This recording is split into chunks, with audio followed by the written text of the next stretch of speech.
எதெல்லாம் பெரிய அளவு பிரம்மாஸ்திரமா ரஷ்யா உக்ரைன் யுத்தத்துல செயல்படும்னு நம்பினார்களோ அது எல்லாம் பேக் ஃபயர் தான். அதுல முக்கியமானது அப்படிங்கிறது ரஷ்யாவோட நேச்சுரல் கேஸ் சப்ளையை ஸ்டாப் பண்றது மூலியமா ரஷ்யாவோட பொருளாதாரத்தை பெரிய அளவு சிதறடிக்கலாம் அப்படின்னு எதிர்பார்த்தார்கள். ஆனா சிதறினது ஐரோப்பா தான். எப்ப அந்த காலத்துல இருந்து. ஆனா நாங்க சுத்தி பைபாஸ் போய் கத்தார்ல இருந்து வாங்குறோம். அதே சமயம் ரஷ்யாவையே சுத்தி போய் இந்தியா கிட்ட இருந்து வாங்குறோம். இந்தியா எங்க இருந்து வாங்குது? ரஷ்யா கிட்ட இருந்து வாங்குது. அதெல்லாம் எங்களுக்கு தேவையில்ல. இப்படின்னு ஏகப்பட்ட குட்டி கலாட்டா பண்ணாலும் விலை அப்படிங்கிறது கூடுதல். அதோட சிரமங்களை ஏறக்குறைய ஐரோப்பா இந்த யுத்த காலம் முழுவதும் அனுபவிச்சிருச்சு.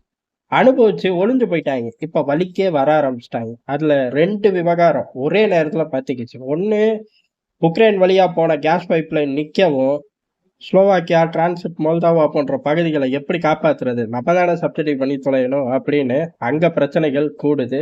ஆட்டோமேட்டிக்கா அந்த பகுதிகளில் உள்ள உக்ரைன் அகதிகளை வெளியேற்றுறது மூலியமா நம்ம தானே எடுத்துக்கணும். இல்ல எடுத்துக்காம அங்கேயே உட்கார வச்சால் நம்ம தானே கொடுக்கணும். இந்த பிரச்சனைகள்லாம் ஒரு பக்கம் இருக்க, ஜெர்மனியில இன்னொரு போர்க்குரல் வெடிக்க ஆரம்பிச்சிருச்சு. ரொம்ப நாளா ஆட்சி ஒண்ணு போச்சு. அதை மீண்டும் பயன்பாட்டுக்கு கொண்டு வரணும். அதை கொண்டு வர்றது ஒரு பக்கம். கொண்டு வரதை உண்மையா கொண்டு வரணும் அப்படின்னா உக்ரைனோட சப்ளை லைனை டிஸ்கனெக்ட் பண்ணுங்க. அதாவது உக்ரைனுக்கு கேஷை பம்ப் பண்ணிக்கிட்டு இருக்கீங்க, அதை குறைங்க, நிறுத்துங்க. ஜெலன்ஸ்கி செஞ்ச தவற ஜெலன்ஸ்கியே முடிஞ்சா சரி பண்ணட்டும். இல்ல ஜெலன்ஸ்கியை தேர்ந்தெடுத்ததுக்காக உக்ரைன் மக்கள் அனுபவிக்கட்டும்.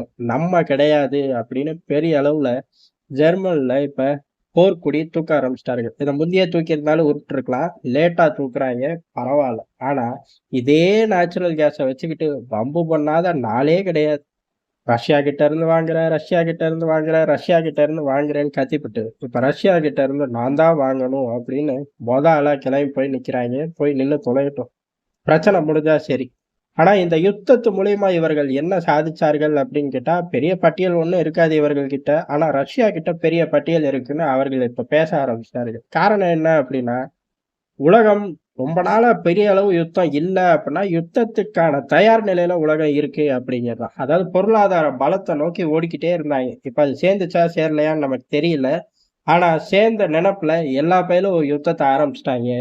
ஆனா யுத்தத்தை ஆரம்பிச்சதுக்கு அப்புறம் தான் தெரியுது, பொருளாதார பலத்தை சேர்த்த அளவுக்கு ராணுவ ரீதியா டெக்னாலஜியை சேர்க்கல. களம் மாறி போச்சு. இவங்கிட்ட ஒரு டெக்னாலஜி, இவங்கிட்ட ஒரு டெக்னாலஜி, ரெண்டு பயலுகளும் வெவ்வேறு காலகட்டத்துல மைலேஜ் எடுக்க ஆரம்பிச்சிட்டாங்க.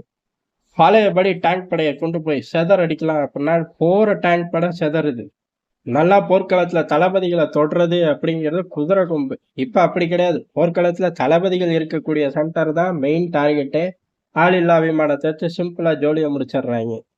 இவ்வளவு பிரச்சனைகளையும் உக்ரைன் யுத்தம் தான் எல்லாருக்கும் கத்துக் கொடுத்துச்சு.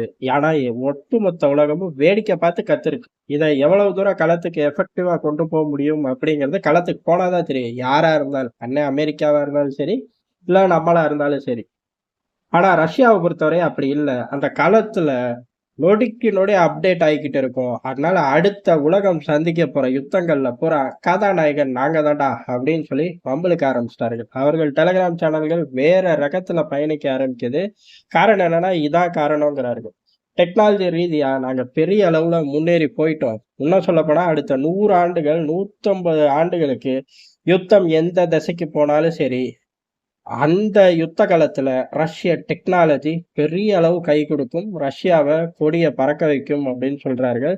இவ்வளவு பேசுறாங்களே எதுக்குடா அப்படின்னு கேட்டா, பல ரீதியா உதாரணத்துக்கு ஆளில்லா விமானங்களை நியூட்ரலைஸ் பண்றதுக்கான பல ஜோன்களுக்கான சிஸ்டமேட்டிக்கை உருவாக்கி வச்சுட்டாரு. அதே மாதிரி ஆளில்லா விமானத்தோட ப்ரொடக்ஷன் அப்படிங்கிறது தாறுமாறா இன்க்ரீஸ் பண்ணி வெவ்வேறு ரகத்துல இமீடியட்டா களத்துக்கு கொண்டு வரவும் ஆரம்பிக்கிறார்கள். அப்ப ஏறக்குறைய இன்னொரு யுத்தம் வருது அப்படின்னா பெரிய அளவுல மிசைல்கள் தாக்குதல் ஒரு பக்கம், இந்த மாதிரி ட்ரோன் தாக்குதல் ஒரு பக்கம் அப்படின்னு ஒரே காலகட்டத்துல செய்ய முடியும். ஆனா அதோட டெக்னாலஜி அப்படிங்கிறது பெரிய அளவு செக் வைக்க முடியாத அளவு இருக்கு அப்படிங்கிறது தான். அதுக்கு அடுத்த விவகாரமா இந்த சைடு என்ன டெக்னாலஜி யூஸ் பண்ணாலும் சரி, அதோட லான்ச்சிங் பேட் எங்க இருந்தாலும் சரி, அதை சிக்னல்கள் மூலியமா கண்டுபிடிச்சு நியூட்ரலைஸ் பண்ணக்கூடிய விஷயத்த ரொம்ப தீவிரமாவே முன்னேறிக்கிட்டு வராரு. உதாரணமா ஆர்ட்டிலரி சிஸ்டங்கள் அதை ஸ்மெல் பண்ணி அந்த டைரக்ஷனை நோக்கி தாக்குறதுல பெரிய அளவு வெற்றி கண்டிருக்கும். இந்த மாதிரி ரொம்ப அட்வான்ஸா முன்னேறி போயிட்டோம் களத்துல அப்படின்னு சொல்லி அவர்கள் ஓப்பனாவே சேலஞ்ச் பண்றாரு. யாருகிட்ட? உக்ரைன் கிட்ட அப்படின்னு கேட்டா, அது ஒரு சோதனை எலி.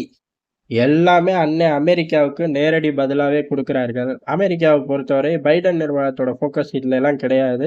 ட்ரம்ப் நிர்வாகம் வந்ததுக்கு அப்புறம் தான் இதெல்லாம் ஃபோக்கஸ் பண்ண முடியும். அதனால சிங்கிள் சைடு பேட்டிங்ல ரஷ்யா அடித்து விளையாடுது அப்படிங்கிறதா ட்ரம்ப்ப பொறுத்தவரை 3, 4 குண்டு வேற வெடிச்சு போச்சு. மனுஷ அதுல ஃபோக்கஸ் பண்ணுவாரா? இதுக்கு நடுவுல அவரோட கேஸ் வேற வேகம் எடுத்துச்சு. அதுல ஃபோக்கஸ் பண்ணுவாரா? அதுக்கப்புறம் வந்து கையெழுத்து போட்டா அவரோட ஸ்டைல்ல இந்த பக்கம் வருவாராங்கன்னா, வந்ததுக்கு அப்புறம் தான் தெரியும். அதுவரை ரஷ்யா உக்ரைனை வச்சு செய்யுது. அந்த வச்சு செய்யறதோட இமீடியட் எஃபெக்ட ஐரோப்பா முழுக்க தெளிக்குது. வாயாடா பேசுனீங்க அப்படிங்கிற மாதிரி அவர்களையும் பேரலரா வச்சு செய்யுது. இப்பதான் ஐரோப்பா யோசிச்சு பார்க்கும். என்னதான் கூட்டமா நின்னாலும் நம்மளால ரஷ்யாவை ஒண்ணுமே செய்ய முடியலல்ல அப்படின்னு மனசுக்குள்ள சொல்லிக்குவாங்க. வெளில சொல்ல வாய்ப்பு இல்லை. நன்றி, வணக்கம்.